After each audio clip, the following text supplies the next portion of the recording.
ঠিক আছে, কারণ আমি 2021-এ এসেছি আমিও। তা আমার কাছে তখন যে নোটস আমি যখন যা পড়েছি সেগুলো আমার কাছে এখন আছে। আমি যখন অঙ্ক করা শুরু করি, যে কোনো চ্যাপ্টার শুরু করি, দাদার আগে যে পড়িয়েছে সেটা তো আমার বেসিক স্টার্ট। তারপরে বই আছে সেটা আমি টেস্ট দেবো, যে অঙ্কটা পারিনি সেটা আমি আগে তুলবো। সেরকমভাবে স্টেপ বাই স্টেপ এগাতে হবে, ঠিক আছে, যাতে কোনো খামতি না থেকে। আর বন্ধুরা বান্ধবরা যেখানে পারবে না সেখানে বন্ধুদের পাঠিয়ে দেবো, ওরা করে দেবে। যেটা পারবে না সেটা তো অনেকবার প্র্যাকটিস, এটা কখনো ভুল না হয়। আর ওইটাই আগে পরীক্ষা, আর ওইটাই যেটা পারবে, ঠিক আছে। সহজ সহজ অঙ্ক করে চলে গেলাম, এটা পারি বলে আমি 100 বার প্র্যাকটিস করবো হবে না। যেটা টাফ কোশ্চেন এসছে পরীক্ষায়, ওটাতে মানে পারছি না, মানে আমাকে বুঝতে হবে, না পারলে মুখস্থ করে নিতে হবে, তাই মুখস্থ করে নিতে হবে, ঠিক আছে। পড়ে মোটামুটি যেতেই হবে যাতে ওখানে পরীক্ষা না আসবে।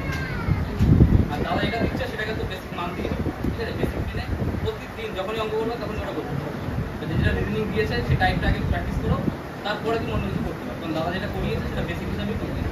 আমাদের এরকম সময় গেছে, একটা চ্যাপ্টারে একটা অঙ্ক ভুল গেছে, মানে একটা সায়েন্সের কোশ্চেন আমরা পুরো চ্যাপ্টার আবার পড়তাম, পুরো চ্যাপ্টার আবার পড়া থাকতো, এতবার পড়া গেছে তার ঠিক নেই।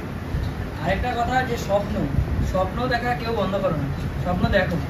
দাদা আমাদের অনেক কথা বলতো যে ভাই এই চাকরিতে এত স্যালারি, এই চাকরিতে এত স্যালারি, আমরা সেটাই ভাবতাম।